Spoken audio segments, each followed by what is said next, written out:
The Universal House of Justice, November 28, 2023, to the Baha'is of the world, dearly loved friends, on November 27, 2021, in the middle of the still, dark night, nearly 600 representatives of national spiritual assemblies and regional Baha'i councils gathered, together with members of the Universal House of Justice and the International Teaching Center, as well as the staff at the Bahá'í World Centre, to commemorate with due solemnity, in the precincts of his holy shrine, the centenary of the passing of Abdu'l-Baha. Throughout that night, with the turn of the globe, Baha'i communities worldwide also gathered in reverent devotion, in neighborhoods and villages, towns and cities, to pay homage to a figure without parallel in religious history, and in contemplation of the century of achievement that he himself had set in motion. This community, the people of Baha, ardent lovers of Abdu'l-Baha, now millions strong, has today spread to some 100,000 localities in 235 countries and territories. It has emerged from obscurity to occupy its place on the world stage. It has raised a network of thousands of institutions, from the grassroots to the international level, uniting diverse peoples in the common purpose of giving expression to Baha'u'llah's teachings for spiritual transformation and social progress. In many a region, its pattern of building vibrant local communities has embraced thousands and in some, tens of thousands of souls. In such settings, a new way of life is taking shape, distinguished by its devotional character, the commitment of youth to education and service, purposeful conversation among families, friends, and acquaintances on themes of spiritual and social import, and collective endeavors for material and social progress. The sacred writings of the faith have been translated into more than 800 languages. The raising of national and local mashriq adkars heralds the appearance of thousands of future centers dedicated to worship and service. The world spiritual and administrative center of the faith has been established across the twin holy cities of Akka and Haifa. And despite the community's current, all too obvious limitations when viewed in relation to its ideals and highest aspirations, as well as the distance separating it from the attainment of its ultimate objective, the realization of the oneness of humankind, its resources, its institutional capacity, its ability to sustain systematic growth and development, its engagement with like-minded institutions, and its involvement in and constructive influence on society stand at an unprecedented height of historical achievement. How far has the faith come from that moment, a century ago, when Abdu'l-Baha departed from this world? At dawn on that woeful day, the news of his passing spread across the city of Haifa, consuming the hearts with grief. Thousands gathered for his funeral, young and old, high and low, distinguished officials and the masses, Jews and Muslims, Druze and Christians, as well as Baha'is, a gathering the like of which the city had never witnessed. In the eyes of the world, Abdu'l-Baha had been a champion of universal peace and the oneness of humanity, a defender of the oppressed and promoter of justice. To the people of both Akka and Haifa, he was a loving father and friend, a wise counselor and a refuge for all in need. At his funeral they poured out fervent expressions of love and lamentation. Naturally, however, it was the Baha'is who most keenly felt his loss. He was the precious gift bestowed by the manifestation of God to guide and protect them, the center and pivot of Baha'u'llah's peerless and all-enfolding covenant, the perfect exemplar of his teachings, the unerring interpreter of his word, the embodiment of every Baha'i ideal. Over the span of his life, Abdu'l-Baha labored tirelessly in service to Baha'u'llah, fulfilling, in its entirety, his father's sacred trust. He faithfully nurtured and protected the precious seed that had been planted. He sheltered the cause in the cradle of its birth and, guiding its spread in the West, established there the cradle of its administration. He set firm the footsteps of the believers and raised up a cohort of champions and saints. With his own hands, he interred the holy remains of the Bab in the mausoleum he raised on Mount Carmel, devotedly tended the twin holy shrines, and laid the foundations of the faith's world administrative center. He safeguarded the faith from its avowed enemies, internal and external. He revealed the precious charter for sharing Baha'u'llah's teachings with all peoples across the globe, as well as the charter that called into being and set in motion the processes of the administrative order. His life spanned the entire period of the heroic age inaugurated by the declaration of the Bab. His ascension ushered in a new age whose features were as yet unknown to the believers. What was to befall his loved ones? Without him, without his continual guidance, the future seemed uncertain and bleak. Devastated by the news of Abdu'l-Bahā's passing, his grandson Shoghi Effendi hastened from his studies in England to the Holy Land, where he received a second stunning blow. Abdu'l-Baha had appointed him as the guardian and head of the faith, entrusting the Bahá'í world to his care. In grief and agony, but sustained by the unfailing solicitude of Baha'u'llah's beloved daughter Bahi Khanum, Shoghi Effendi donned the heavy mantle of his office and began to assess the conditions and prospects of the fledgling community. The announcement of Shoghi Effendi's appointment as the guardian was received with relief, gratitude, and declarations of fealty by the body of the believers. The anguish of their separation from the Master was assuaged by the assurances in his will and testament that he had not left them alone. A disloyal few, however, challenged Abdu'l-Bahā's chosen heir and, motivated by their own ambitions and ego, rose against him. Their betrayal at that critical moment of transition was compounded by the fresh machinations of the avowed opponents of the Master. Yet, although hard-pressed by such heartache and trials, and in the face of other formidable obstacles, Shoghi Effendi began to mobilize the members of the widely scattered Bahá'í communities to begin the monumental task of laying the foundations of the administrative order. Individuals previously galvanized by the unique personality of Abdu'l-Bahá gradually began to coordinate their efforts in a common enterprise under the patient yet resolute guidance of the guardian. As the Bahá'ís began to take on their new responsibilities, Shoghi Effendi impressed upon them how rudimentary was their grasp, as yet, of the sacred revelation in their possession, and how daunting the challenges before them. How vast is the revelation of Baha'u'llah! How great the magnitude of his blessings showered upon humanity in this day! He wrote. And yet how poor, how inadequate our conception of their significance and glory! This generation stands too close to so colossal a revelation to appreciate, in their full measure, the infinite possibilities of his faith, the unprecedented character of his cause, and the mysterious dispensations of his providence. The contents of the will of the Master are far too much for the present generation to comprehend. His secretary wrote on his behalf. It needs at least a century of actual working before the treasures of wisdom hidden in it can be revealed. To comprehend the nature and dimensions of Baha'u'llah's vision of a new world order, he explained, we must trust the time and the guidance of God's universal house of justice to obtain a clearer and fuller understanding of its provisions and implications. The present moment, following, as it does, the completion of a full century of actual working, offers a propitious vantage point from which to garner new insights.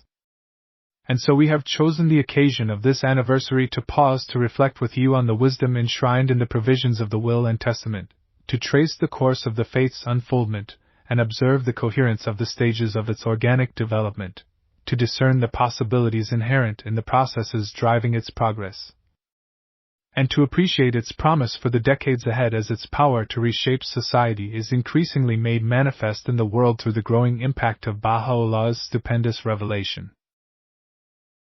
Translating what is written into reality and action, Baha'u'llah's purpose is to usher in a new stage in human development, the organic and spiritual unity of the peoples and nations of the world, signalizing thereby the coming of age of the human race and characterized, in the fullness of time, by the emergence of a world civilization and culture. To this end, he revealed his teachings for the inner and outer transformation of human life. Every verse which this pen hath revealed is a bright and shining portal that discloseth the glories of a saintly and pious life, of pure and stainless deeds, he stated.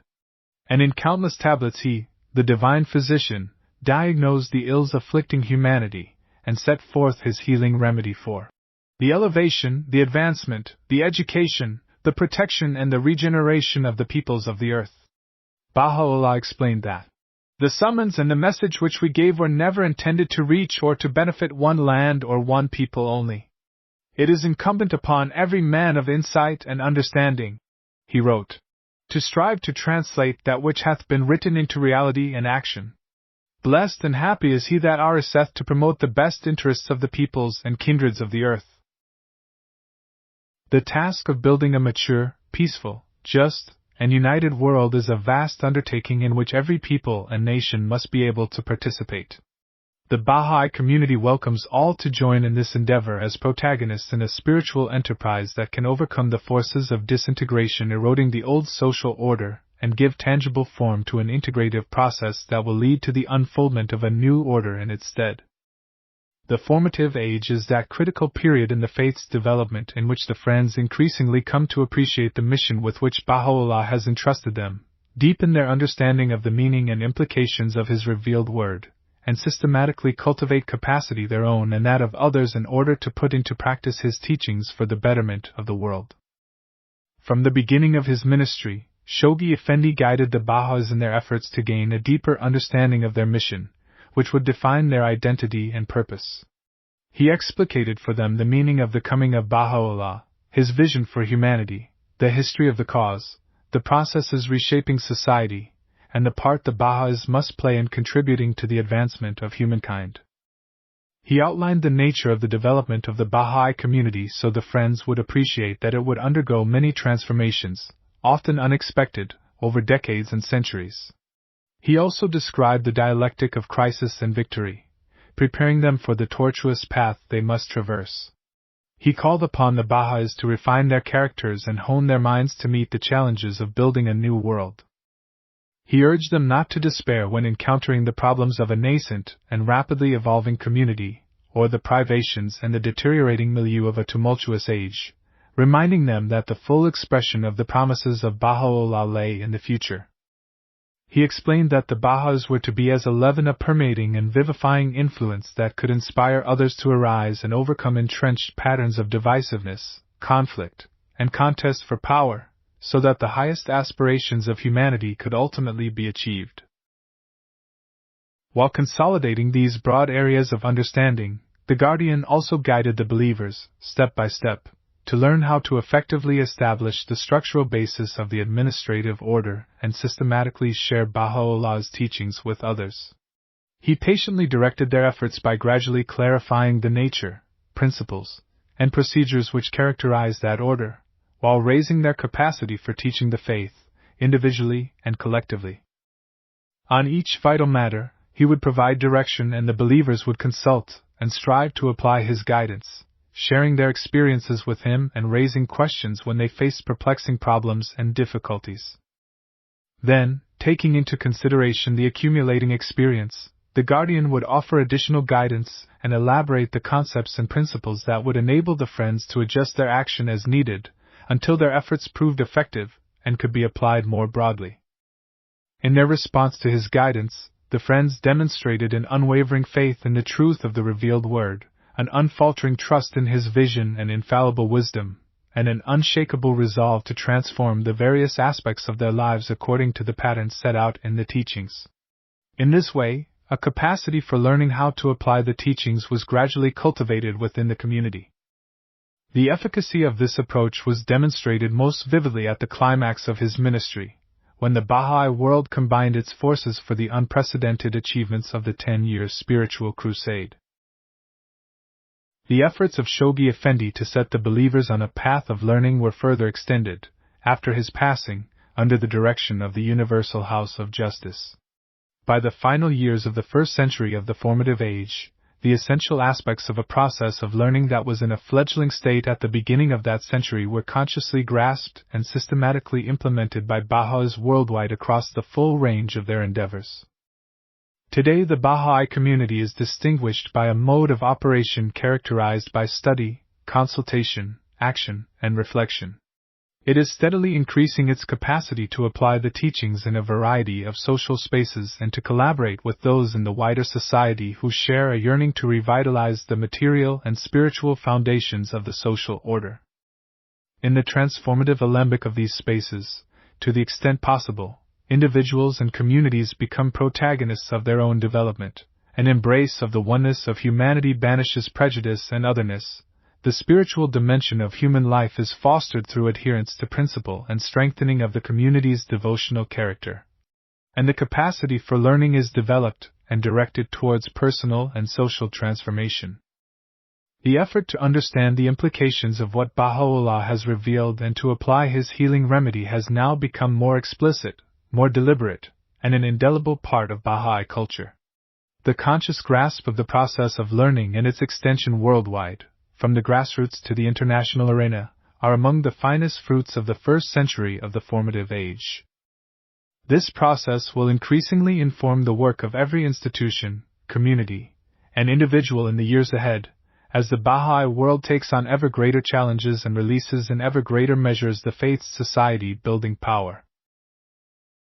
In his efforts to assist the Friends in their understanding of the development of the faith and their associated responsibilities, Shoghi Effendi referred to the triple impulse generated through the revelation of the Tablet of Carmel by Baha'u'llah and the Will and Testament, as well as the tablets of the divine plan bequeathed by the center of his covenant, the three charters which have set in motion three distinct processes, the first operating in the Holy Land for the development of the institutions of the faith at its world center, and the other two, throughout the rest of the Bahá'í world, for its propagation and the establishment of its administrative order. The processes associated with each of these divine charters are interdependent and mutually reinforcing. The administrative order is the chief instrument for the prosecution of the divine plan, while the plan is the most potent agency for the development of the faith's administrative structure. Advances at the World Center, the heart and nerve center of the administration, exert a pronounced influence on the body of the worldwide community and are in turn affected by its vitality. The Baha'i world constantly evolves and develops organically as individuals, communities, and institutions strive to translate into reality the truths of Baha'u'llah's revelation. Now, at the end of the first century of the formative age, the Baha'i world is able to apprehend more fully the implications inherent in these immortal charters for the development of the faith. And because it has increased its understanding of the process in which it is engaged, it can better appreciate its own experience over the past century and can act more effectively to achieve Baha'u'llah's intended purpose for humanity in the decades and centuries that lie ahead. The perpetuation of the covenant. To preserve the unity of his faith, maintain the integrity and flexibility of his teachings, and guarantee the progress of all humanity, Baha'u'llah established a covenant with his followers that is unique in the annals of religious history for its authority and its explicit and comprehensive nature. In his most holy book and in the book of his covenant, as well as in other tablets, Baha'u'llah instructed that after his passing the Friends should turn to Abdu'l-Baha, the center of that covenant, to guide the affairs of the faith.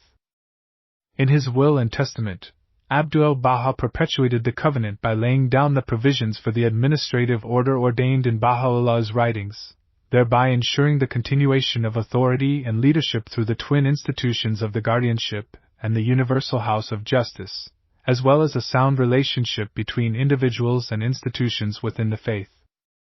History has amply demonstrated that religion can serve either as a powerful instrument for cooperation to propel the advancement of civilization, or as a source of conflict that yields incalculable harm. The unifying and civilizing power of religion begins to decline as the followers come to disagree on the meaning and application of the divine teachings, and the community of the faithful eventually becomes divided into contending sects and denominations. The purpose of Baha'u'llah's revelation is to establish the oneness of humanity and unite all peoples, and this last and highest stage in the evolution of society cannot be achieved if the Baha'i faith succumbs to the malady of sectarianism and the dilution of the divine message witnessed in the past. If Baha'is cannot unite around one point, Abdu'l-Baha observes, how will they be able to bring about the unity of mankind? And he affirms, today the dynamic power of the world of existence is the power of the covenant which like unto an artery pulsateth in the body of the contingent world and protecteth Baha'i unity. Foremost among the achievements of the past century is the victory of the covenant, which both protected the faith from division and propelled it to embrace and contribute to the empowerment of all peoples and nations. Baha'u'llah's penetrating question that lies at the heart of religion. Where shalt thou secure the cord of thy faith and fasten the tie of thine obedience? takes on a new and vital significance for those who recognize him as the manifestation of God for this day. It is a call for firmness in the covenant. The response of the Baha'i community has been unyielding adherence to the provisions of Abdu'l-Baha's will and testament. Unlike relationships of worldly power in which a sovereign entity compels obedience, the relationship between the manifestation of God and the believers, and between the authority designated by the covenant and the community, is governed by conscious knowledge and love. In recognizing Baha'u'llah, a believer enters voluntarily into his covenant as an act of free conscience, and out of love for him, remains steadfast in adherence to its requirements. At the close of the first century of the formative age, the Bahá'í world has come to more fully understand and act upon the provisions of Baha'u'llah's covenant, and a distinctive set of relationships has been established among the believers that unify and direct their energies in pursuit of their sacred mission. This achievement, like so many others, was the fruit of crises overcome. The existence of the covenant does not mean that no one will ever attempt to divide the faith, cause damage to it, or retard its progress. But it does guarantee that every such attempt is foredoomed to fail. Following the passing of Baha'u'llah, some ambitious individuals, including the brothers of Abdu'l-Baha, tried to usurp the authority granted to Abdu'l-Baha by Baha'u'llah and sowed seeds of doubt within the community, testing and at times misleading those who wavered. Shoghi Effendi, during his own ministry, was attacked not only by those who had broken the covenant and opposed Abdu'l-Baha, but also by some within the community who rejected the validity of the administrative order and questioned the authority of the guardianship. Years later, when Shoghi Effendi passed away, a new attack upon the covenant emerged when one profoundly misguided individual, despite having served for many years as a hand of the cause of God, made an unfounded and futile attempt to claim the guardianship for himself, in spite of the clear conditions set forth in the will and testament. After the election of the Universal House of Justice, it too became a target of the active opponents of the cause. In more recent decades, a few from within the community, presenting themselves as more knowledgeable than others, fruitlessly sought to reinterpret the Bahá'í teachings pertaining to the provisions of the covenant in order to cast doubt on the authority of the House of Justice and to claim certain prerogatives, in the absence of a living guardian, that would enable them to drive the affairs of the faith in a direction of their own choosing. Over a century, then, the covenant established by Baha'u'llah and perpetuated by Abdu'l-Baha was attacked in various ways by internal and external opponents, but ultimately to no avail. While, each time, some individuals were misled or became disaffected, the attacks failed to divert or redefine the cause or to make a permanent breach in the community. In each instance, by turning to the designated center of authority at the time, Abdu'l-Baha, the guardian, or the Universal House of Justice, questions were answered and problems resolved. As the body of believers grew in its understanding of and firmness in the covenant, it learned to become impervious to the types of attacks and misrepresentations that, in an earlier era, had threatened the faith's very existence and purpose. The integrity of the cause of Baha'u'llah remains ever secure. Every generation of Baha'is, however great their spiritual perception, will inevitably have a circumscribed comprehension of the full implications of Baha'u'llah's teachings, owing to the limitations of their own historical circumstances and the particular stage of the faith's organic development. In the heroic age of the faith, for example, the believers had to navigate what they surely experienced at times as a bewildering and revolutionary series of transitions from the dispensation of the Bab to that of Baha'u'llah, and then to the ministry of Abdu'l-Baha, all of which, with hindsight and the illumination provided by Shoghi Effendi, are now easily comprehended as sequential acts in a single, divinely unfolding drama.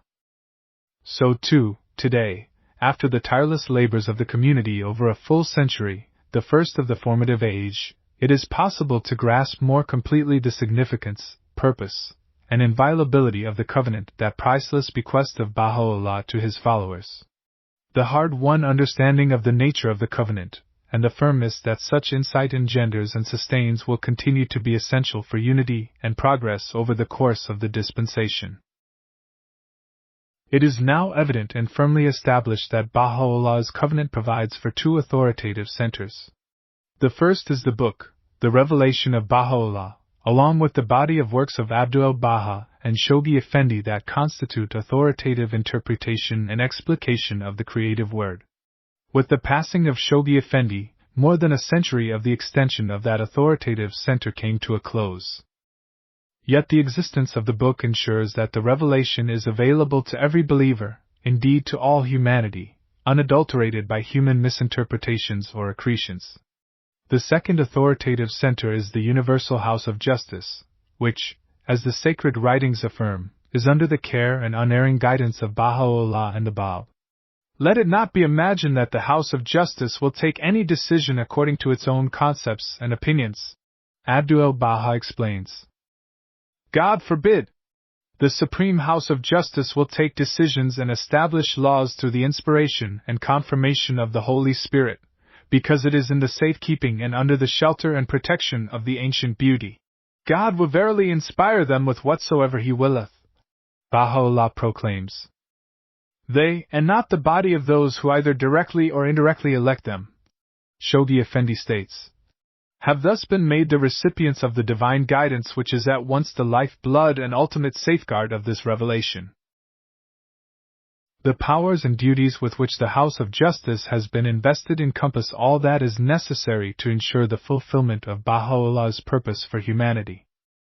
For more than a half-century, the Bahá'í world has witnessed first-hand their range and expression, including the promulgation of the law of God, the conservation and dissemination of the Bahá'í sacred writings, the raising of the administrative order and the creation of new institutions, the design of successive stages in the unfoldment of the divine plan, and the protection of the faith and safeguarding of its unity, as well as efforts conducive to the preservation of human honor, the progress of the world, and the illumination of its peoples. The elucidations of the House of Justice resolve all difficult problems, questions that are obscure, problems that have caused difference, and matters not expressly recorded in the book. The House of Justice will provide guidance throughout the dispensation according to the exigencies of the time, thus ensuring that the cause, even as a living organism, is able to adapt to the needs and requirements of an ever-changing society. And it guarantees that no one can alter the nature of Baha'u'llah's message or change the essential characteristics of the cause. In the Kitab-i-Iqan, Baha'u'llah asks, what oppression is more grievous than that a soul seeking the truth, and wishing to attain unto the knowledge of God, should know not where to go for it and from whom to seek it?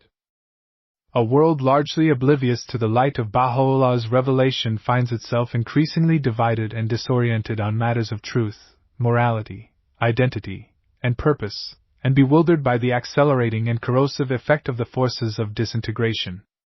For the Bahá'í community, however, the covenant offers a source of clarity and refuge, of freedom and strength.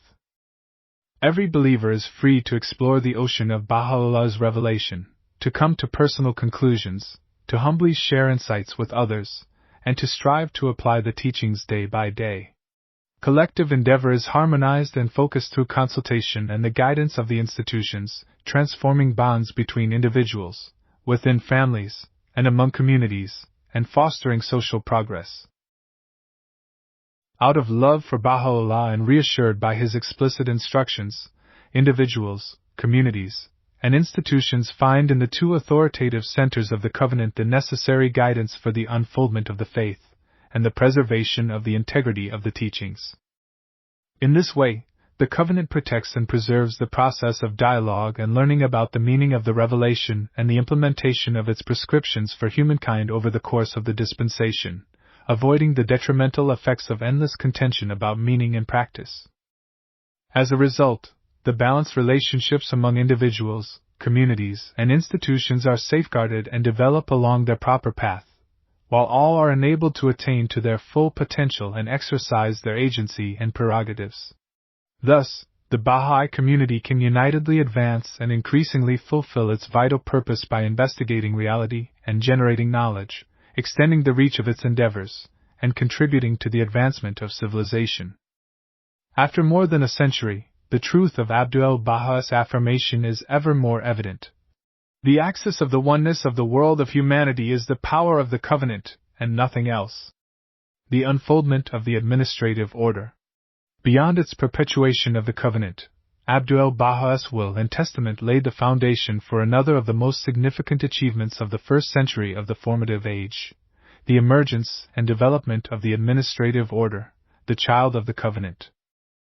In a single century, the administration, which began with a focus on the establishment of elected institutions, grew in breadth and complexity, unfolding throughout the world until it linked all peoples, countries, and regions. The writings of Baha'u'llah and Abdu'l-Baha that called these institutions into being also provide the vision and spiritual mandate for these institutions to assist humanity in constructing a just and peaceful world. Through the administrative order of his faith, Baha'u'llah has associated individuals, communities, and institutions as protagonists in a system without precedent. In keeping with the needs of an age of human maturity, he abrogated the historical practice whereby ecclesiastics held the reins of religious authority, instructing the community of the faithful and directing its affairs. In order to prevent the contest of competing ideologies, he set out the means for cooperation in the search for truth and the pursuit of human well-being. In place of the quest for power over others, he introduced arrangements that would cultivate the individual's latent powers and their expression in service to the common good. Trustworthiness, truthfulness, rectitude of conduct, forbearance, love, and unity are among the spiritual qualities that form the basis of association between the three protagonists of a new way of life, while efforts for social advancement are all shaped by Baha'u'llah's vision of the oneness of humanity. At the time of Abdu'l-Baha's passing, the institutions of the faith consisted of a small number of local assemblies functioning in disparate ways. Only a handful of agencies operated beyond a local level, and there were no national spiritual assemblies. Baha'u'llah had appointed 4 hands of the cause in Iran, and Abdu'l-Baha directed their activities for the progress and protection of the faith, but he did not add to their number beyond 4 posthumous appointments.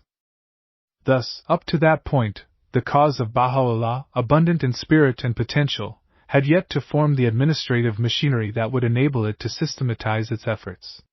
In the first months of his ministry, Shoghi Effendi considered establishing the House of Justice immediately. Yet, after reviewing the state of the faith worldwide, he quickly concluded that the conditions required for the formation of the House of Justice were not yet in place. Instead, he encouraged the Baha'is everywhere to concentrate their energies on raising local and national spiritual assemblies. The national spiritual assemblies, like unto pillars, will be gradually and firmly established in every country on the strong and fortified foundations of the local assemblies, he stated. On these pillars, the mighty edifice, the Universal House of Justice, will be erected, raising high its noble frame above the world of existence. In helping the Friends to understand their work to lay the foundations of their community, Shoghi Effendi emphasized that the administrative order was not an end in itself, but an instrument to canalize the spirit of the faith. He highlighted its organic character, explaining that Bahá'í administration is only the first shaping of what in future will come to be the social life and laws of community living, and that the believers are only just beginning to grasp and practice it properly. He also explained that the administrative order was the nucleus and pattern of what would eventually become a new order for organizing the affairs of humanity envisioned by Baha'u'llah. And thus, as the Friends began to raise the administration, they could appreciate that the relationships among individuals, communities, and institutions being established would evolve in complexity, resulting in a growth in capacity over time as the faith expanded and generated a new pattern of life that could engage ever more broadly the peoples of the world. Through a steady exchange of correspondence, Shoghi Effendi guided the Friends step by step in their efforts to learn to apply the teachings pertaining to the administration, and to deepen their understanding of its purpose, its necessity, its methods, its form, its principles, its flexibility, and the manner of its operation, while confirming for them the explicit basis for such matters in the Bahá'í writings. He assisted them in developing the process of Bahá'í elections, establishing and administering the Bahá'í Fund, arranging the National Convention, building the relationship between the national and local assemblies, and a host of other matters. He dispelled the doubts and hesitancy of those who struggled to appreciate the essential continuity between the culture and practices of Bahá'í life during the time of Abdu'l-Baha, and the steps that he, as guardian, was taking to lay the administrative foundations for the next stage of the faith's development. As the believers managed their administrative affairs, he patiently answered their questions, resolved problems, and fostered the collective life of the Bahá'í World community. Gradually the friends learned to work in harmony, to uphold the decisions of their institutions and support their progress, and to appreciate that both understanding and capacity for action would increase over time. Local assemblies began to operate according to consistent procedures for elections, consultation, financial affairs, and the conduct of community life. National assemblies were initially formed in the British Isles, Germany and Austria, India and Burma, Egypt and the Sudan, the Caucasus, Turkestan, and the United States and Canada. In keeping with the organic nature of the administrative order, national assemblies were often established first at a regional level, encompassing more than one country, and only later at the level of a nation or territory as the number of believers and local assemblies multiplied. In their wake, a host of different committees were constituted, appointed at both the local and national levels, to advance collective efforts across a range of areas including teaching, translation, publishing, education, pioneering, and organizing 19-day feasts and holy days. After 3 decades devoted to constructing the administration at the local and national levels, in the final years of his life Shoghi Effendi inaugurated a new stage in the development of the administrative order by bringing into being institutions at the international and continental levels. It began with the long-anticipated rise and establishment of the World Administrative Centre of the Faith of Baha'u'llah in Holy Land. In 1951, he proclaimed the formation of the International Bahá'í Council. This new institution, he explained, would evolve through various stages preparatory to its transformation and efflorescence into the Universal House of Justice.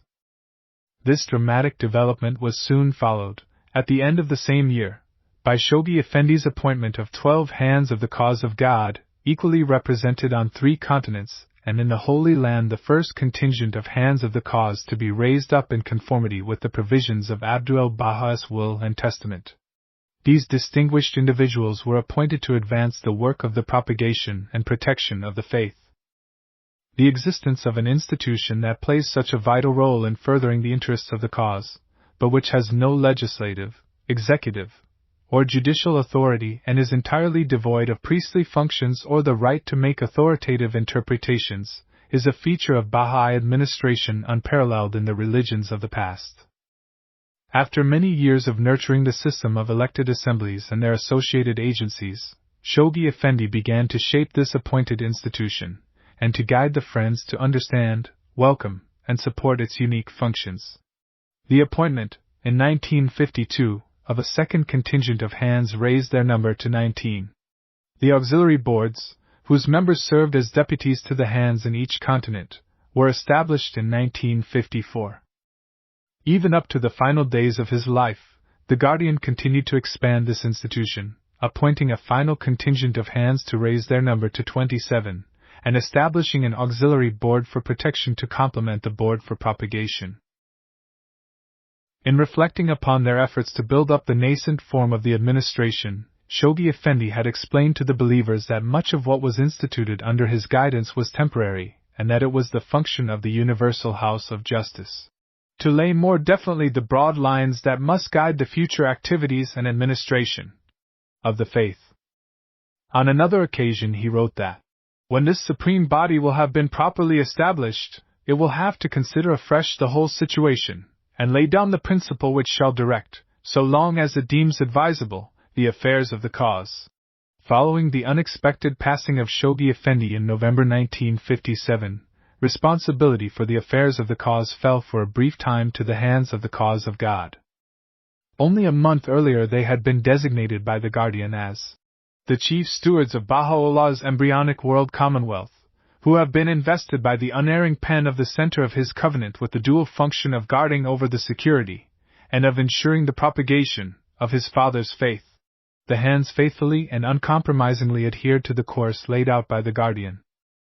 Under their stewardship, the number of national assemblies was raised from 26 to 56, and by 1961 the steps he had described for the transition of the International Bahá'í Council from an appointed to an elected body had been implemented, setting the stage for the election of the Universal House of Justice in 1963. The organic unfoldment of the administration, so carefully nurtured by the Guardian, was systematically cultivated and further extended under the direction of the House of Justice. The subsequent span of more than half a century witnessed a host of achievements. Among the most prominent of these, the Constitution of the Universal House of Justice, hailed by the Guardian as the most great law, was adopted in 1972. Following consultation with the hands of the cause, the functions of that institution were extended into the future through the creation of the Continental Boards of Counselors in 1968 and the International Teaching Center in 1973. In addition, for the first time, auxiliary board members were authorized to appoint assistants to broaden the reach of their ministrations for propagation and protection at the grassroots. The number of national and local assemblies multiplied, and their capabilities developed to serve the Bahá'í community and extend their influence through engagement with the wider society. Regional Bahá'í councils were introduced in 1997 to help address the growing complexity of the issues facing national spiritual assemblies while maintaining the balance between centralization and decentralization in a community's administrative affairs. The system of teaching committees established in the time of the Guardian gradually gave way to structures that could take responsibility for planning and decision-making at more decentralized levels, penetrating as far as neighborhoods and villages. More than 300 training institutes, over 200 regional councils, and administrative arrangements in more than 5,000 clusters were established.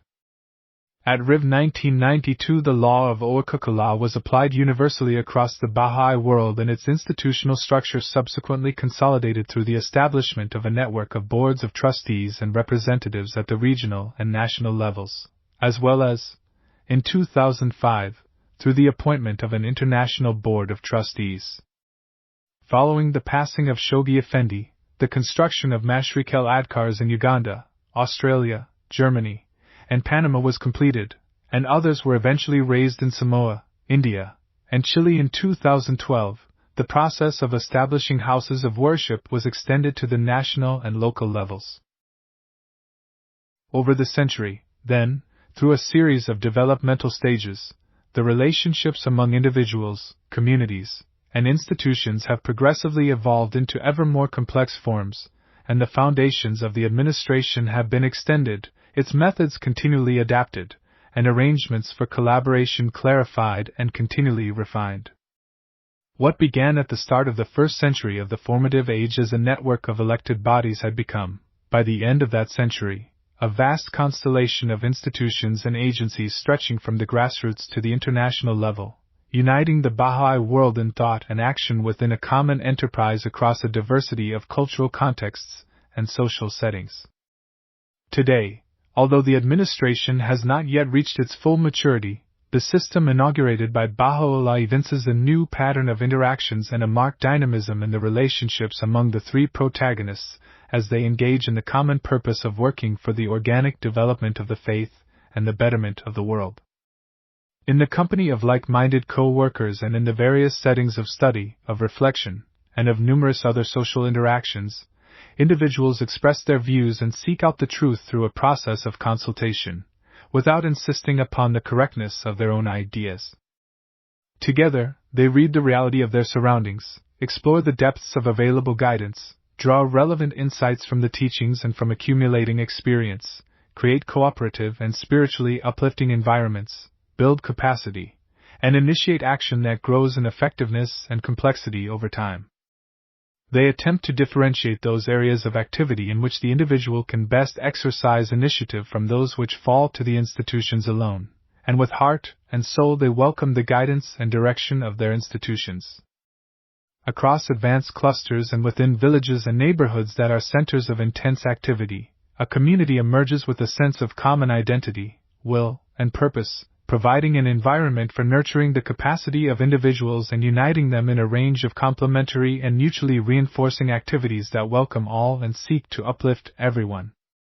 Such communities are increasingly becoming distinguished by the sense of unity among their members, their freedom from prejudices of all kinds, their devotional character, their commitment to the equality of women and men, their selfless service to humanity, their educational processes and cultivation of virtue, and their capacity to systematically learn and contribute to the material, social, and spiritual progress of society.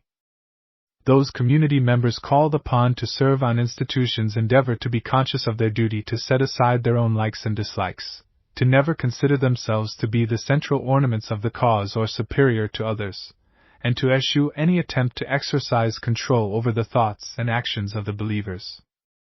In carrying out their responsibilities, the institutions facilitate creative and collaborative exchanges among all elements of the community and strive to build consensus, to overcome challenges, to foster spiritual health and vitality, and to determine through experience the most efficacious ways to pursue the community's aims and purposes. Through various means, including the establishment of educational agencies, they help foster the spiritual and intellectual development of the believers. As a result of these new relationships and capacities of the three protagonists, the circle of those with the ability to think and act strategically has widened, while assistance, resources, encouragement, and loving guidance are extended wherever needed. Experience and insight are shared throughout the world, from the grassroots to the international level. The pattern of life created by this dynamic engagement encompasses millions of souls from all walks of life, animated by Baha'u'llah's vision of a united world. In country after country, it has drawn the attention of parents, educators, traditional leaders, officials, and leaders of thought to the power of his system to address the world's pressing needs. Naturally, not every community exhibits the characteristics of the most advanced. Indeed, in Bahá'í history this has ever been so. Nevertheless, the appearance of new capacities in any one place signals an evident advance and serves as an augury that others will surely follow in that path. In the epochs and centuries ahead, the administrative order will continue its organic evolution in response to the growth of the faith and the exigencies of a changing society. Shoghi Effendi anticipated that as its component parts, its organic institutions, begin to function with efficiency and vigor, the administrative order will assert its claim and demonstrate its capacity to be regarded not only as the nucleus but the very pattern of the new world order destined to embrace in the fullness of time the whole of mankind. Thus, as Baha'u'llah's system crystallizes, it will present humanity with new and more productive ways of organizing its affairs. In the course of this organic evolution, relationships among individuals, communities, and institutions will inevitably unfold in new directions and sometimes unexpected ways. Yet, the unfailing divine protection that encompasses the House of Justice will ensure that, as the Bahá'í world navigates the turmoil of a most perilous period in humanity's social evolution, it will follow undeviatingly the course set by Providence. The worldwide spread and development of the faith. From its inception, the community raised by Baha'u'llah, though small in numbers and geographically circumscribed, was galvanized by his lofty teachings and arose to share them liberally with all those seeking a spiritual path to personal and social transformation. In time, the Friends learned to work closely with like-minded people and organizations to uplift the human spirit and contribute to the betterment of families, communities, and society as a whole. Receptivity to Baha'u'llah's message was found in every land, and through devoted and sacrificial efforts over many generations, Baha'i communities emerged around the globe, in far-flung cities and villages, to encompass the diversity of the human race. During the dispensation of the Bab, the faith was established in 2 countries. In the time of Baha'u'llah it extended to a total of 15, and by the close of the ministry of Abdu'l-Baha it had reached some 35 countries. During the tumultuous years of World War, Abdu'l-Baha revealed one of his priceless legacies, the tablets of the Divine Plan, his grand design for the spiritual illumination of the planet through the spread of Baha'u'llah's teachings. This precious charter raised a call for collective and methodical endeavor, yet by the time of the Master's passing, it had scarcely penetrated the thought and action of the community, and only a few extraordinary heroes of the faith, foremost among them Martha Root, had arisen in response.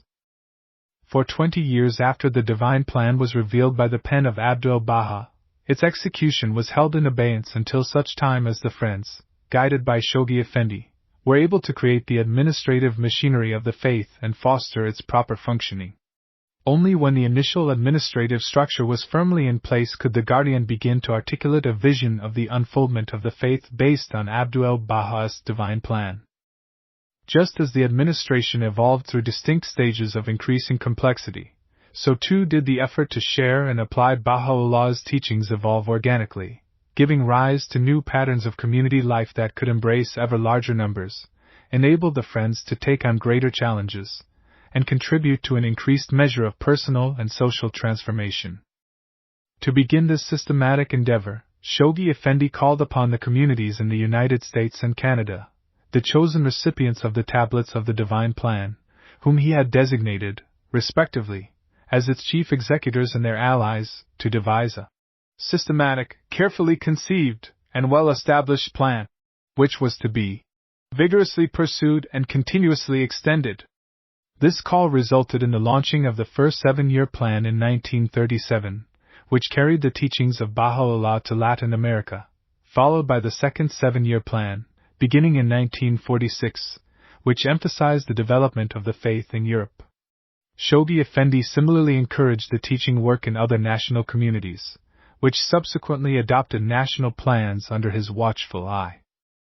The National Spiritual Assembly of India and Burma adopted its first plan in 1938, the British Isles in 1944, Persia in 1946, Australia and New Zealand in 1947, Iraq in 1947, Canada, Egypt and Sudan, and Germany and Austria in 1948, and Central America in 1952. Each of these plans followed the same basic pattern, teaching individuals, establishing a local assembly and raising a community, and opening additional localities on the home front or in another land, and then repeating the pattern once more. When a sound foundation was built in a country or territory, a new national assembly could be raised. During these years, Shoghi Effendi constantly encouraged the Friends to carry out their responsibility to teach the faith within the context of the plans adopted by their national assemblies. Over time, methods such as pioneering, traveling teaching, fireside gatherings, summer schools, and participation in the activities of like-minded organizations proved to be effective in certain places, and he urged the Friends in other parts of the world to adopt them. Expansion efforts were matched by an emphasis on the internal development necessary to consolidate the identity and character of the Bahá'í faith as a distinct religious community. This transformative process was carefully cultivated by the Guardian, who expounded for the believers the history of their faith, facilitated the use of the Bahá'í calendar, emphasized regular participation in feasts and the commemoration of holy days, and patiently guided them to embrace the obligation of obedience to Bahá'í laws, such as the provisions of Bahá'í marriage. Gradually, the faith emerged as a world religion, taking its place among its sister religions. Along with the inauguration of international institutions, the collective endeavors of the faith in the teaching field moved into the arena of international cooperation. In 1951, 5 national communities collaborated in the execution of the highly promising and profoundly significant African campaign to extend the spread of the faith across that continent. And in 1953, the 10-year crusade was initiated, uniting the efforts of all 12 existing national assemblies in one common global plan, the first of its kind. In this crowning stage of the ministry of the Guardian, the network of administrative bodies the Friends had raised and the proven teaching methods they had developed were employed in a collective spiritual enterprise the like of which the Bahá'í community had never before witnessed. As the believers traveled far and wide to share their precious faith, they found among diverse peoples a great receptivity to its principles and teachings. These populations discovered within the revelation of Baha'u'llah a deeper meaning and purpose for their lives, as well as fresh insights that would enable their communities to overcome challenges and advance spiritually, socially, and materially. A divine light, initially disseminated gradually from individual to individual, thus began to be diffused rapidly among the masses of humanity. The harbinger of the phenomenon of entry by troops foretold by Abdu'l-Baha became evident in the enrollment of hundreds of believers in Uganda, the Gambia, Gilbert, and Ellis Islands, and later, in Indonesia and Cameroon. Before that plan drew to a close, the process had begun in a number of other countries, with those individuals embracing the faith reaching into the tens of thousands, or even more. After the passing of Shoghi Effendi, the hands of the cause ensured the successful completion of the 10-year crusade by following undeviatingly the path he had outlined. By applying the lessons learned under the guidance of the Guardian, more was accomplished in the teaching field over a single decade than in the previous century. The faith spread to 131 new countries and territories, and the number of localities where Baha'is resided surpassed 11,000, with a total of 56 national spiritual assemblies and more than 3,500 local assemblies. The enterprise culminated in the election of the Universal House of Justice by the members of those national assemblies, according to the provisions set down by Abdu'l-Baha. After its establishment, the House of Justice continued the systematic prosecution of the divine plan, inaugurating its second epoch by gradually broadening and augmenting the range of activities cultivated by the Guardian, adding to or extending various aspects of the work, and coordinating and unifying the activities of all the national assemblies.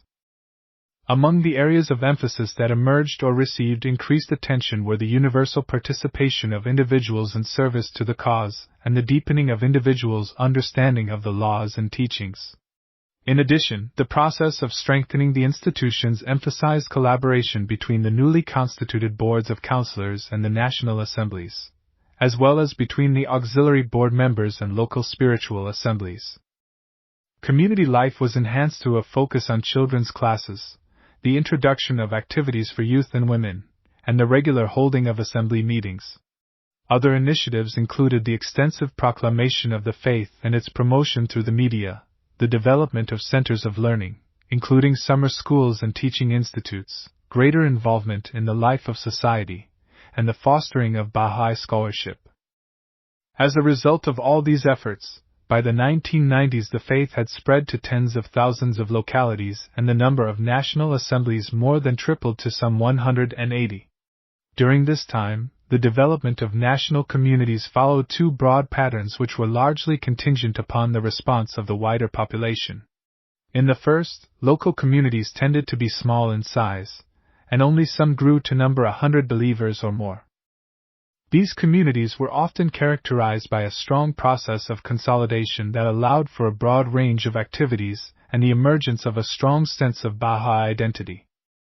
Yet, it increasingly became evident that, though united in shared beliefs, characterized by high ideals, and proficient in managing its affairs and tending to its needs, such a small community, however much it prospered or attempted to serve others through its humanitarian efforts, could never hope to serve as a model for restructuring the whole of society. The second pattern took shape in those countries where the process of entry by troops began, resulting in an exponential increase in membership, new localities, and new institutions. In several countries the Bahá'í community grew to comprise more than 100,000 believers, while India reached some 2 million. Indeed, in a single 2-year period in the late 1980s, more than 1 million souls embraced the faith worldwide. Yet, in such places, despite the creative and sacrificial efforts that were made, the process of consolidation could not keep pace with expansion. Many became Baha'is, but the means did not exist for all these new believers to become sufficiently deepened in the fundamental verities of the faith, and for vibrant communities to develop. Classes for Bahá'í education could not be established in numbers large enough to serve an ever-increasing number of children and youth. Over 30,000 local assemblies were formed, but only a fraction of them began to function. From this experience, it became apparent that occasional educational courses and informal community activities, though important, were not sufficient, for they resulted in raising up only a relatively small band of active supporters of the cause who, no matter how dedicated, could not provide for the needs of thousands upon thousands of new believers. By 1996, the Bahá'í world had reached a point where the many areas of activity that had previously contributed to so much progress over so many years needed reassessment and reorientation. Individuals, communities, and institutions needed to learn not only how to initiate a mode of action that could reach large numbers, but also how to rapidly increase the number of individuals who could engage in acts of service so that consolidation could keep pace with accelerating expansion. The effort to introduce the faith to the many populations of the world had to become more systematic. The call in the 4-year plan for a significant advance in the process of entry by troops was intended to acknowledge that the circumstances of the faith, as well as the conditions of humanity, allowed for, and even required, sustained growth of the Bahá'í world community on a large scale. Only then could the power of Baha'u'llah's teachings to transform the character of humankind be increasingly realized. At the outset of the 4-year plan, the friends in each region were encouraged to identify the approaches and methods that applied to their specific conditions and to set in motion a systematic process of community development in which they would review their successes and difficulties, adjust and improve their methods accordingly, learn, and move forward without hesitation. When the course of action was unclear, a range of approaches to the specific challenges identified by the plan could be tested in different places. When an initiative in a particular area proved, through experience, to be effective, its features could be shared with institutions at the national or international level and then be disseminated to other places and even become a component of future plans.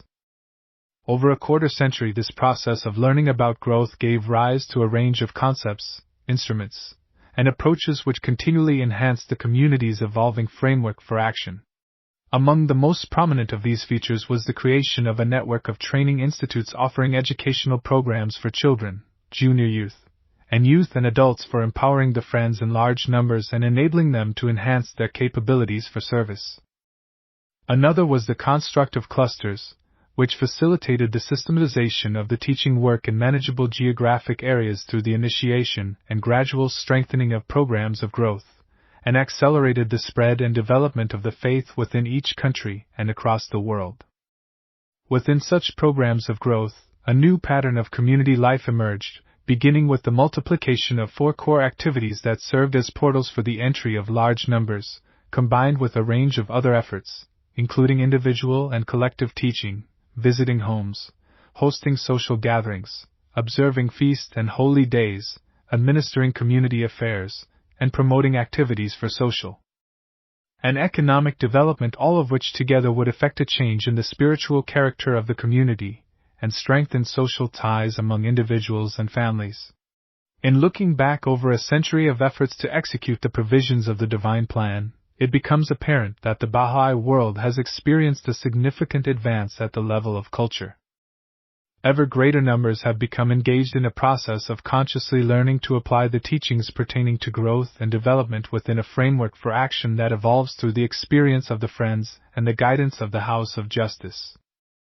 The rise in capacity for engaging in this process of learning is evident in characteristics that are increasingly manifest in the Bahá'í community: maintaining a humble posture of learning, whether celebrating successes or persevering in the face of obstacles and setbacks, strengthening Bahá'í identity while preserving an orientation welcoming to all and acting in ever wider spheres of endeavor while continuing to foster an approach to the work of the cause that is systematic and coherent.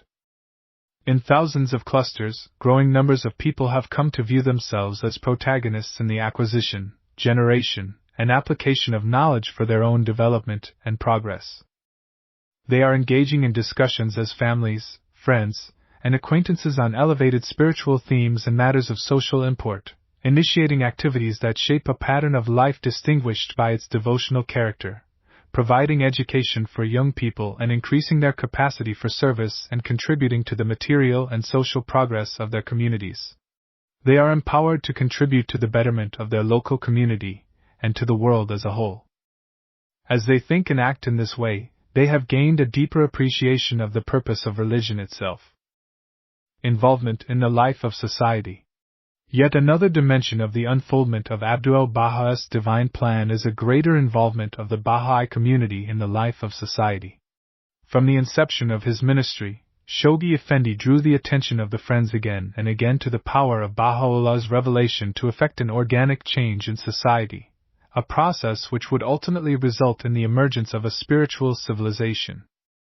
Baha'is, therefore, had to learn to apply Baha'u'llah's teachings not only for personal spiritual transformation but also for material and social change, beginning within their own communities and then gradually extending their efforts to embrace the wider society.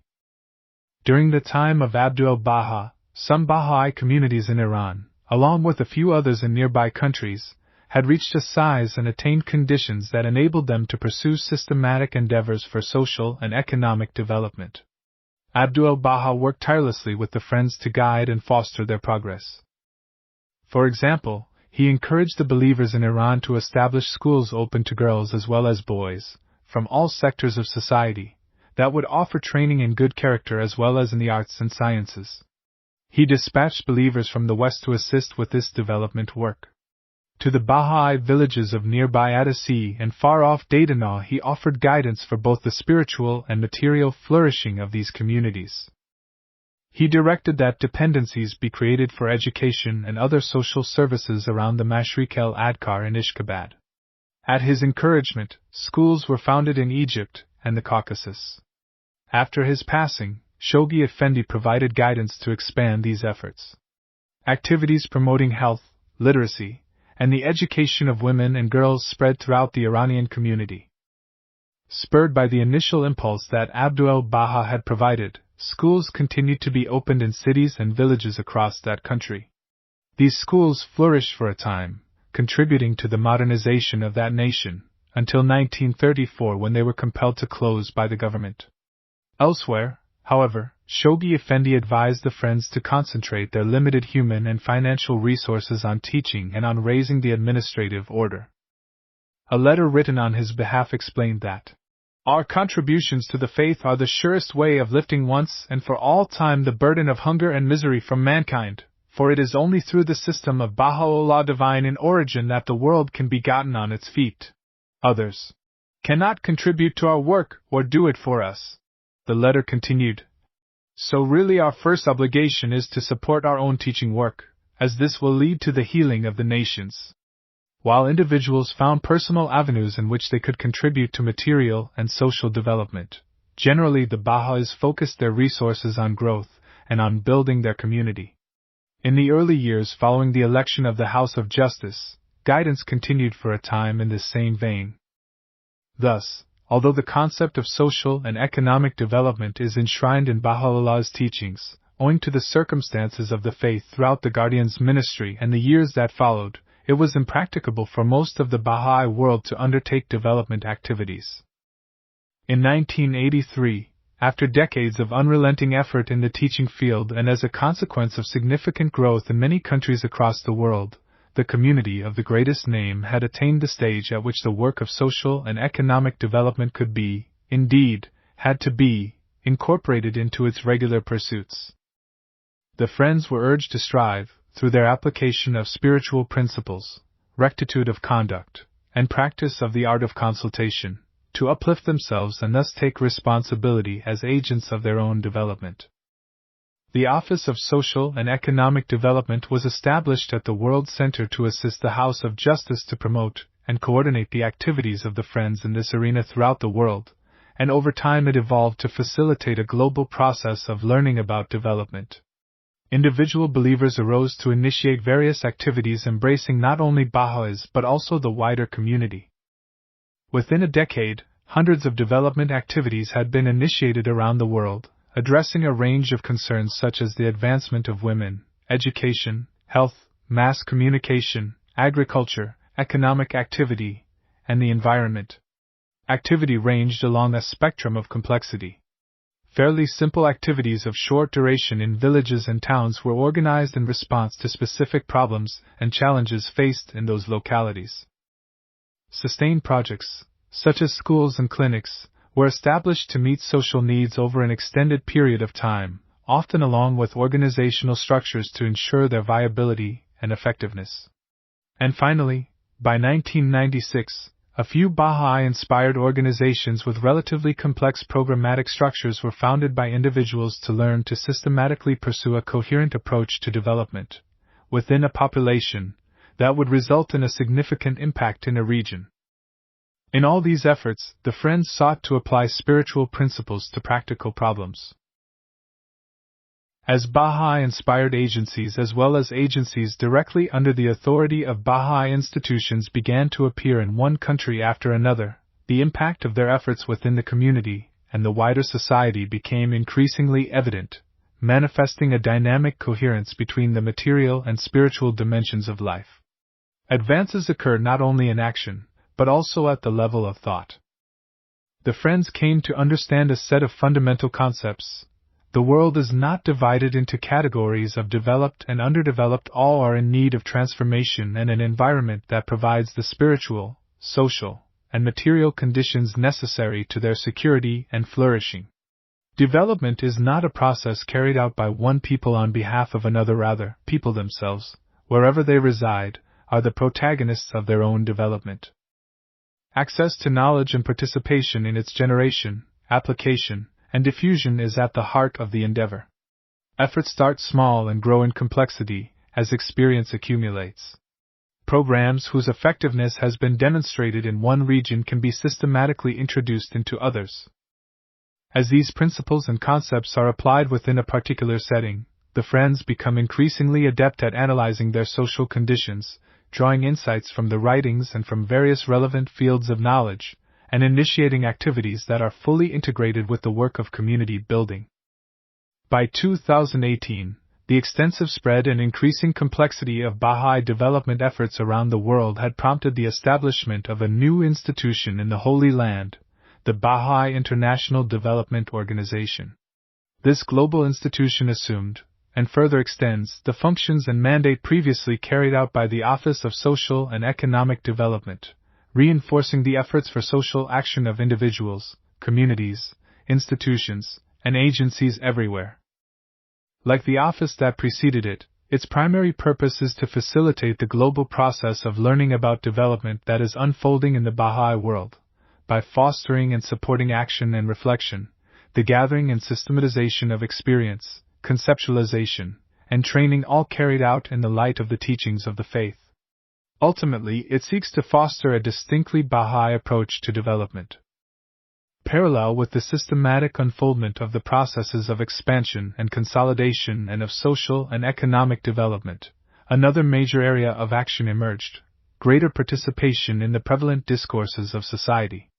In an increasing number of social settings where deliberations on human problems occur, Baha'is seek to share relevant insights drawn from the ocean of Baha'u'llah's revelation. It was Baha'u'llah himself who initially proclaimed his healing remedy directly to the world's leaders and appealed for its adoption by all humanity. Notwithstanding the failure of the kings and rulers to respond affirmatively to the divine nature of his claim, he called upon them to apply his principles for the establishment of world peace. Now that ye have refused the most great peace, hold ye fast unto this, the lesser peace, that haply ye may in some degree better your own condition and that of your dependents. Abdu'l-Baha, in writings such as the Tablets to the Hague, and especially in talks delivered during his travels to the West, unceasingly proclaimed his father's teachings to the powerful and the masses grappling with the myriad difficulties facing humanity. Early in his ministry, Shoghi Effendi, cognizant of the vital importance of making known to the peoples and leaders of the world the insights and wisdom enshrined in the Baha'i teachings, fostered initiatives for this purpose. These included, among others, the opening in 1925 of a Baha'i Information Bureau in Geneva, the publication of the volumes of the Baha'i World, and the call for knowledgeable Baha'is to correlate the teachings with contemporary thought in relation to the manifold pressing problems of the world. After the founding of the United Nations, the Baha'i International Community was established in 1948 as a non-governmental organization representing Baha'i communities throughout the world and became increasingly engaged in aspects of the work of that international body. This opened a new chapter in the faith's continuing relationship with governments, global institutions, and agencies of civil society in the international sphere. While never allowing this area of endeavor to overshadow the primary importance of the teaching work, the Guardian encouraged the Friends to acquaint the wider society with the implications of Baha'u'llah's teachings. Collateral to this process of reinforcing the fabric of the administrative order and of widening its basis, he wrote to one national community: a resolute attempt should be made for the establishment of closer contact with, among others, The leaders of public thought, stressing association rather than affiliation, and urging the believers to remain untainted by any participation in political affairs, he encouraged them to engage with kindred organizations concerned with social issues and to acquaint them with the aims and purposes of the faith, and the nature of its teachings on such matters as the establishment of world peace. After the establishment of the Universal House of Justice, this process of participation in the discourses of society was further extended. At timely moments, the House of Justice itself arranged for widespread dissemination of the principles of the faith, as in its message addressed to the peoples of the world. The promise of world peace.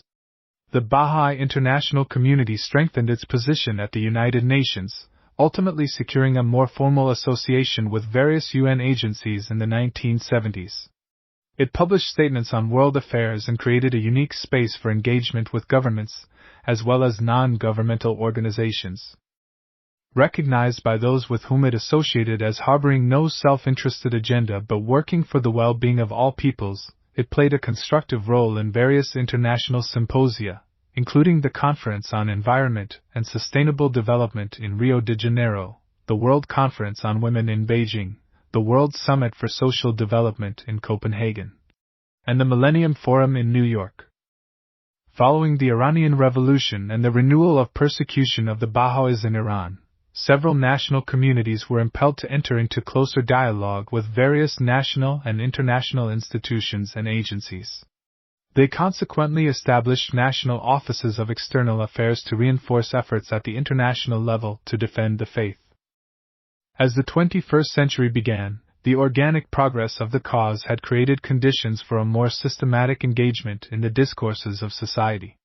International and national Baha'i websites dramatically extended the presentation of the teachings spanning a range of topics.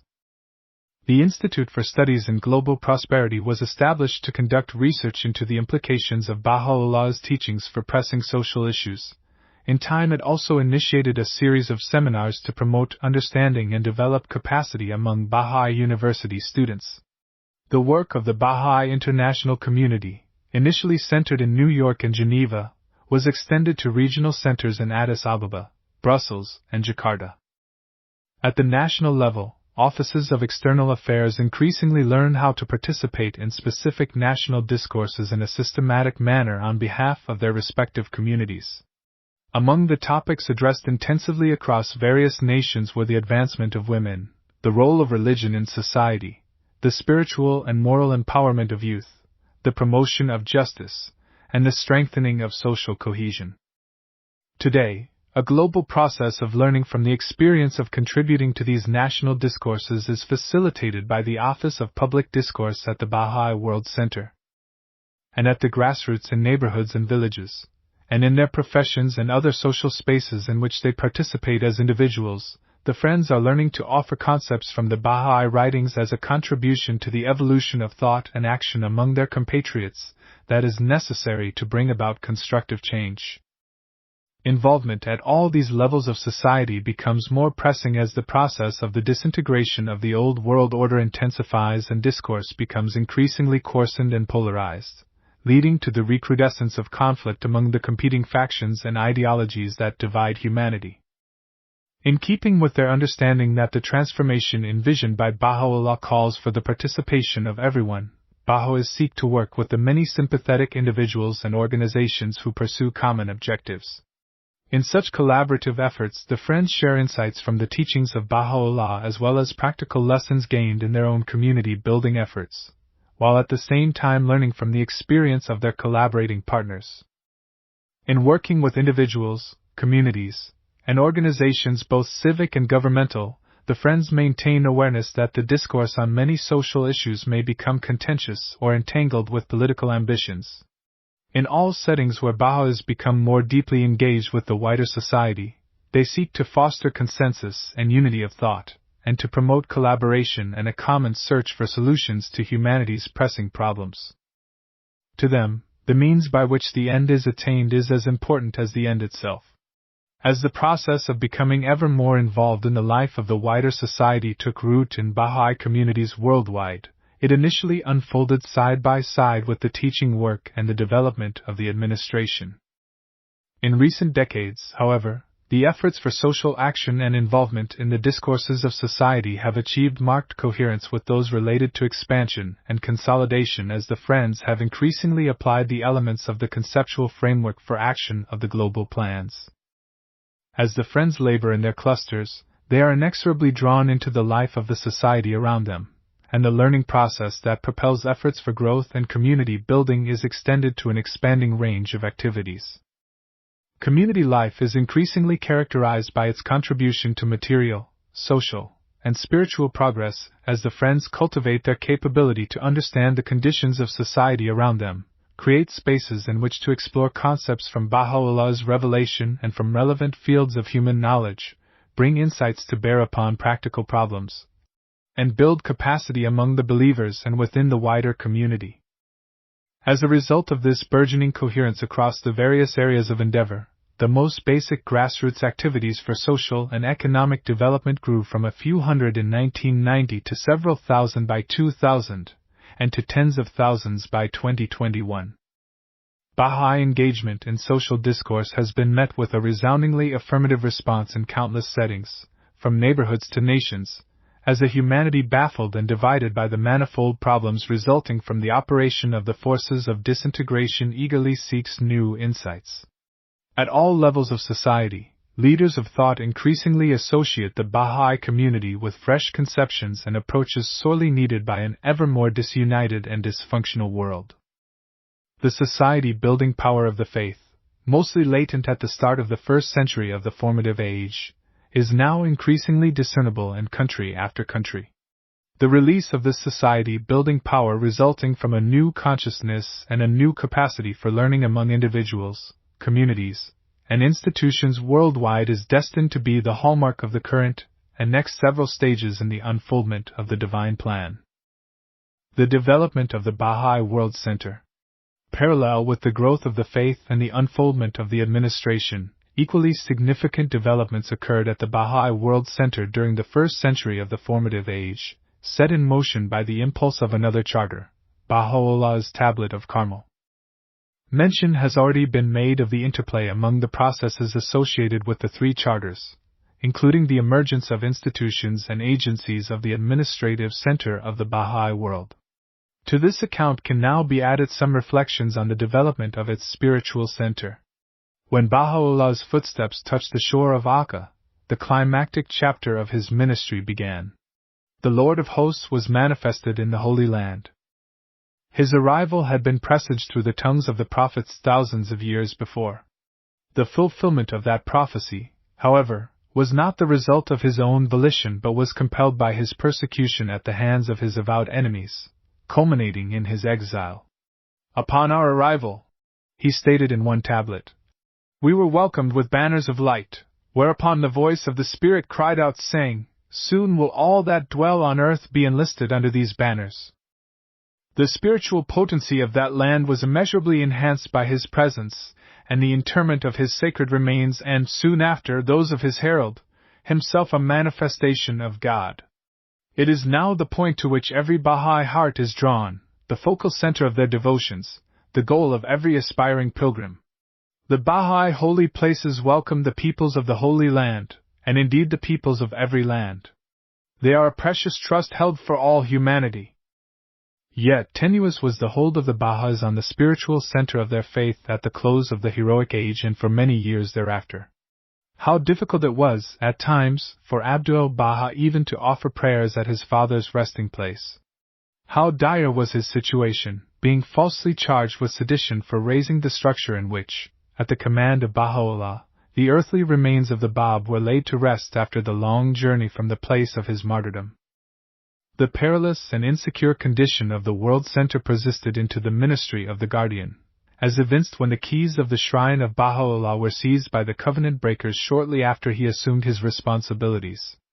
Thus, among the first and most vital duties of Shoghi Effendi, pursued throughout his ministry, were the protection and preservation, the extension and beautification of the twin holy shrines and other holy places. To achieve this aim, he had to navigate a period of tumultuous change in the Holy Land, including global economic disruption, war, repeated political transition, and social instability, while upholding, like Abdu'l-Baha before him, the immutable Bahá'í principles of fellowship with all peoples and respect for established governmental authority. At one time, he even had to contemplate the transfer of the remains of Baha'u'llah to a suitable setting on Mount Carmel to ensure their protection.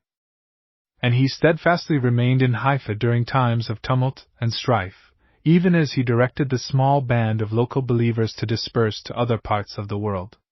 This taxing yet tirelessly pursued obligation continued to his final days, when the shrine of Baha'u'llah was finally recognized as a Bahá'í holy place by the civil authorities, and the Bahá'í world was at last free to preserve and beautify its most sacred site. In the course of his efforts to acquire, restore, and secure the holy places, the Guardians significantly expanded the property surrounding the holy shrine and the mansion at Baji, and initiated what would eventually become extensive formal gardens. On the Mountain of God, he brought to its long-delayed completion the Shrine of the Bab, begun by Abdu'l-Baha, adding 3 additional rooms, creating its arcade, raising its golden dome, and surrounding it with verdure. He traced the far-flung arc around which the edifices of the World Bahá'í Administrative Order were to be built, raised at one end of that arc its first structure, the International Archives building, and situated, at its heart, the resting places of the greatest holy leaf, her brother, and their mother. The Guardians' labors for the development of the World Centre were continued under the direction of the Universal House of Justice. Additional land and holy places were acquired and beautified, the buildings on the arc raised, and terraces extended from the bottom to the top of Mount Carmel, as originally envisioned by Abdu'l-Baha and begun by the Guardian.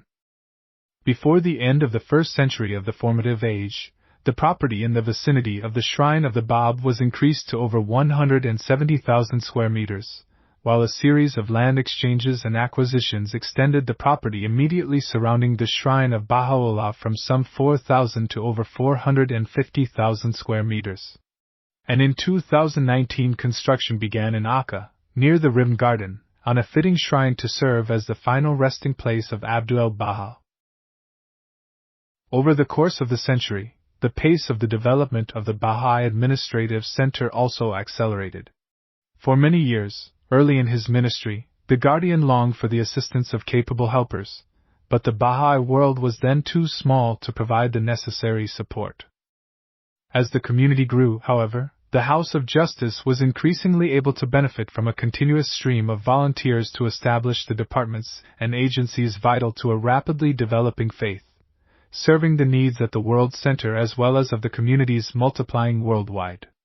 Questions and advice, insights and guidance, visitors and pilgrims now flow ceaselessly between all parts of the planet and the heart of the Bahá'í world. In 1987, after decades of change and uncertainty, the patient efforts begun much earlier by Shoghi Effendi to establish good relations with the civil authorities in Israel culminated in the formal recognition of the status of the Bahá'í World Centre as the spiritual and administrative center of the worldwide Bahá'í community, operating under the aegis of the Universal House of Justice. Just as the relationships among individuals, communities, and institutions have evolved over time, building upon previous achievements and rising to meet new challenges, the same can be said of the Bahá'í World Centre and its relations with the Baha'is across the world.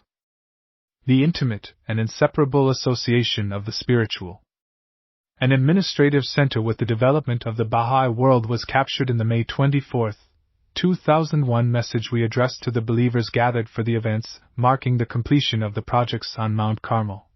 The majestic buildings that now stand along the arc traced for them by Shoghi Effendi on the slope of the Mountain of God, together with the magnificent flight of garden terraces that embrace the Shrine of the Bab, are an outward expression of the immense power animating the cause we serve. They offer timeless witness to the fact that the followers of Baha'u'llah have successfully laid the foundations of a worldwide community transcending all differences that divide the human race, and have brought into existence the principal institutions of a unique and unassailable administrative order that shapes this community's life.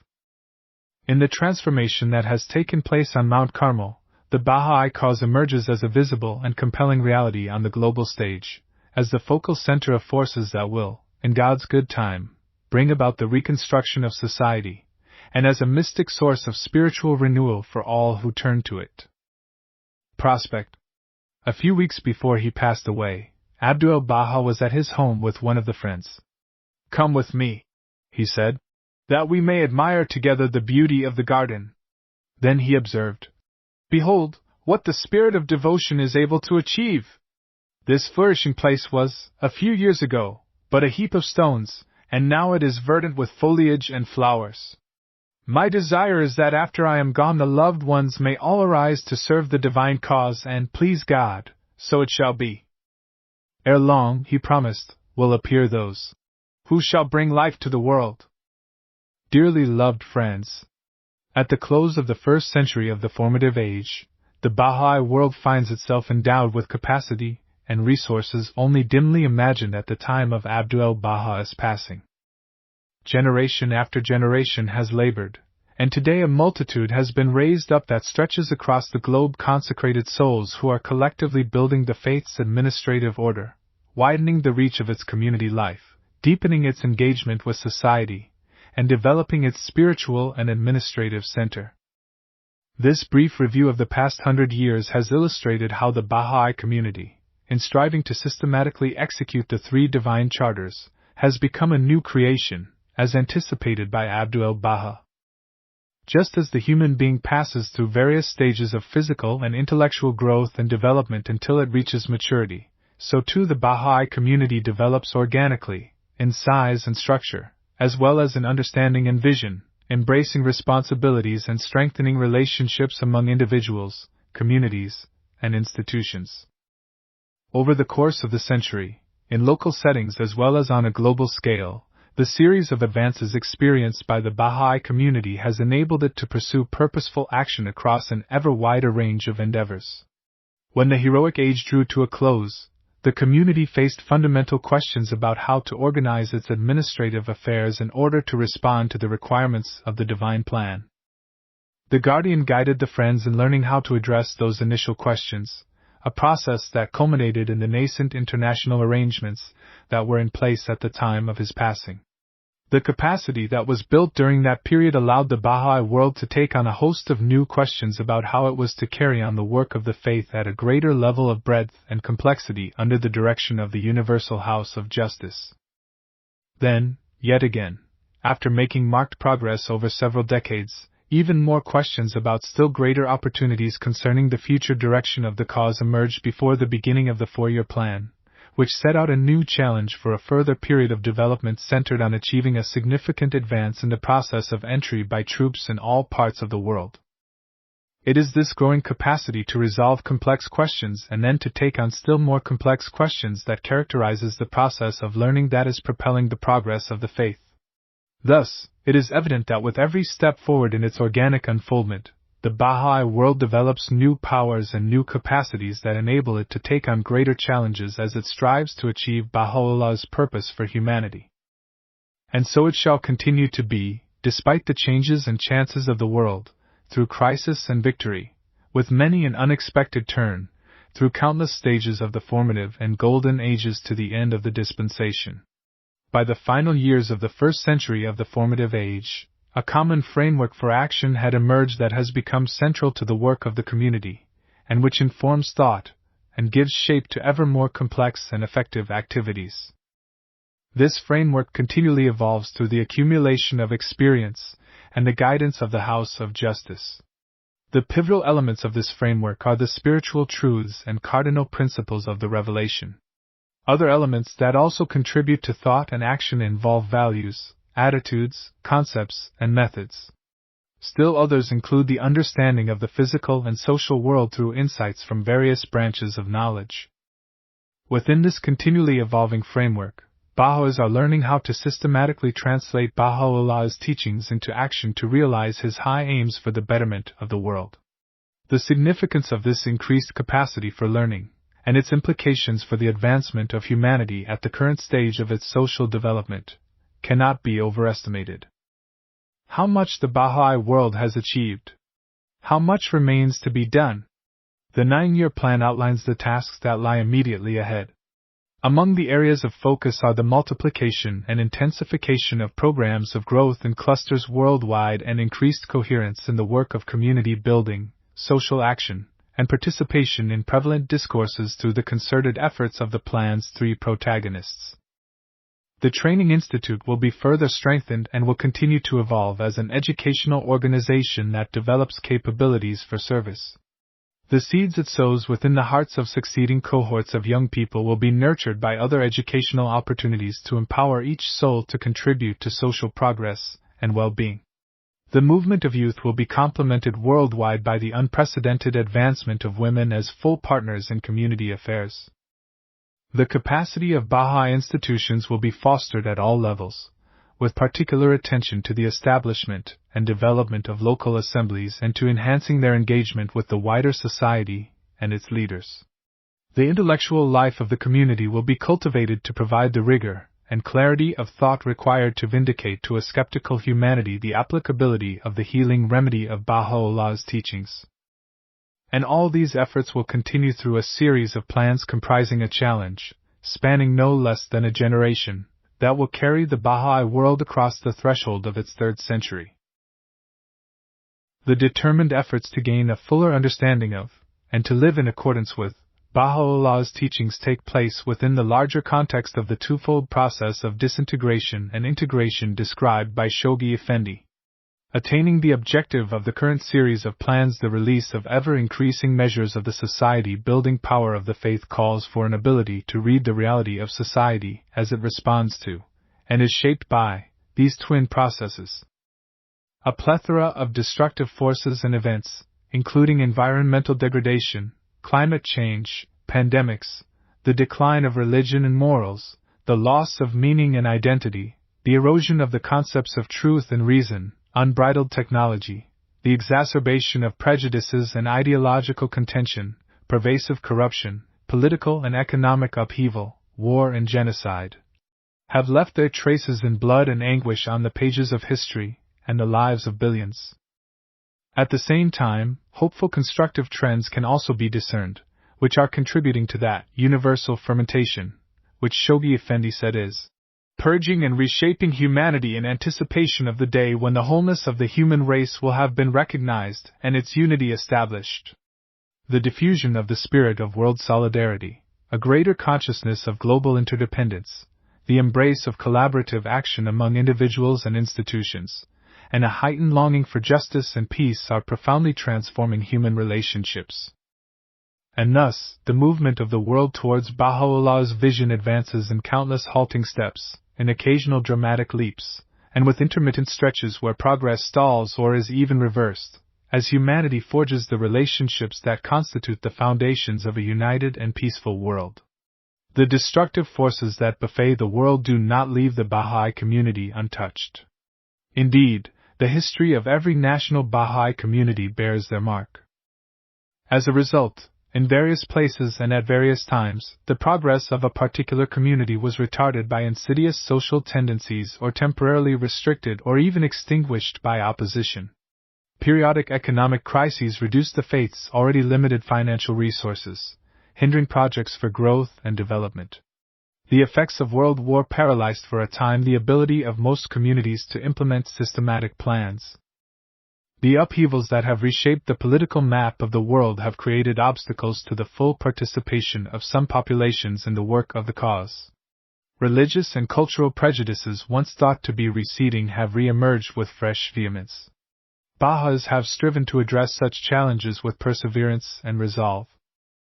Yet, over the past century, no nobler response to the hostile forces unleashed to oppose the advance of the cause has been witnessed than that of the Baha'is of Iran.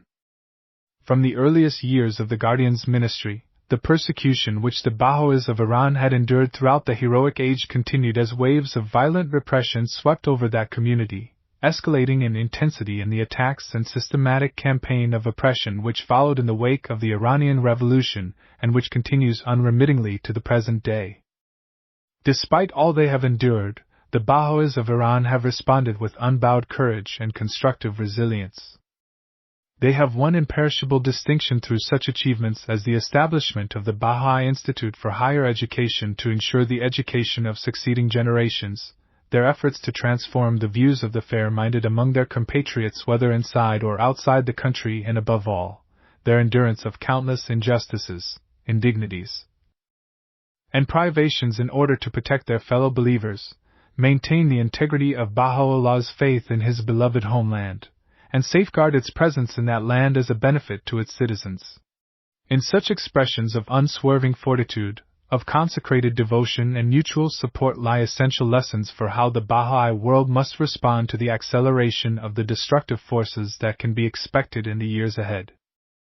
At its heart, the challenge presented by the interplay of the processes of integration and disintegration is the challenge of holding fast to Baha'u'llah's description of reality, and to his teachings, while resisting the pull of controversial and polarizing debates and beguiling prescriptions that reflect futile attempts to define human identity and social reality through limited human conceptions, materialist philosophies, and competing passions. The all-knowing physician hath his finger on the pulse of mankind. He perceiveth the disease, and prescribeth, in his unerring wisdom, the remedy. Baha'u'llah states, "We can well perceive how the whole human race is encompassed with with incalculable afflictions. Yet," he adds, "they that are intoxicated by self-conceit have interposed themselves between it and the infallible physician. Witness how they have entangled all men, themselves included, in the mesh of their devices." If Baha'is become entangled in the delusory notions of contending peoples, if they emulate the values, attitudes, and practices that define a self-absorbed and self-serving age, the release of those forces necessary to redeem humanity from its plight will be delayed and obstructed. Rather, as the Guardian explains, the champion builders of Baha'u'llah's rising world order must scale nobler heights of heroism as humanity plunges into greater depths of despair, degradation, dissension, and distress. Let them forge ahead into the future serenely confident that the hour of their mightiest exertions and the supreme opportunity for their greatest exploits must coincide with the apocalyptic upheaval marking the lowest ebb in mankind's fast declining fortunes. None can anticipate precisely what course the forces of disintegration are destined to take, what violent convulsions will yet assail humanity in this traveling age, or what obstacles and opportunities may arise, until the process reaches its culmination in the appearance of that great peace that will signalize the arrival of the stage when, recognizing the unity and wholeness of humankind, the nations will put away the weapons of war and turn to the instruments of universal reconstruction. One thing, however, is certain: the process of integration will also accelerate, knitting together ever more closely the efforts of those who are learning to translate Baha'u'llah's teachings into reality with those in the wider society who seek justice and peace. In the advent of divine justice, Shoghi Effendi explained to the Baha'is of America that, given the restricted size of their community and the limited influence it wielded, they must focus, at that time, on its own growth and development as it learned to apply the teachings. He promised, however, that the time would come when they would be called upon to engage their fellow citizens in a process of working for the healing and betterment of their nation. That time has now come. And it has come not only for the Baha'is of America, but for the Baha'is of the world, as the society-building power inherent in the faith is released in ever greater measures. Releasing such power has implications for the decades to come. Every people and every nation has a part to play in the next stage in the fundamental reconstruction of human society. All have unique insights and experiences to offer for the building of a unified world.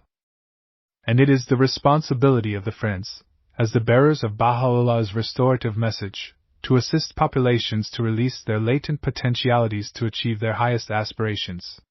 In this effort, the Friends share this precious message with others, strive to demonstrate the efficacy of the divine remedy in the lives of individuals and communities, and work together with all those who appreciate and share the same values and aspirations. As they do so, Baha'u'llah's vision of a unified world will offer a hopeful and clear direction to peoples whose perception has been distorted by the confusion prevailing in the world, and a constructive path for cooperation in the search for solutions to long-standing social maladies. As the spirit of the faith increasingly permeates the hearts to enkindle love and reinforce the shared identity of humanity as one people, it instills a sense of loyal and conscientious civic responsibility and, in place of the pursuit of worldly power, redirects energies towards disinterested service in the pursuit of the common good. Populations increasingly adopt the method of consultation, action, and reflection to displace endless contest and conflict. Individuals, communities, and institutions across diverse societies increasingly harmonize their efforts in common purpose to overcome sectarian rivalries, and spiritual and moral qualities foundational to humanity's progress and well-being take root in human character and social practice. The world is, in truth, moving on towards its destiny. As the cause of Baha'u'llah advances into the 2nd century of the formative age, let all take inspiration from the words of the beloved guardian, whose guiding hand immutably shaped the century past. Writing in 1938 about the execution of the first stage of the divine plan, he said, "The potentialities with which an almighty providence has endowed it will no doubt enable its promoters to achieve their purpose. Much, however, will depend upon the spirit and manner in which that task will be conducted.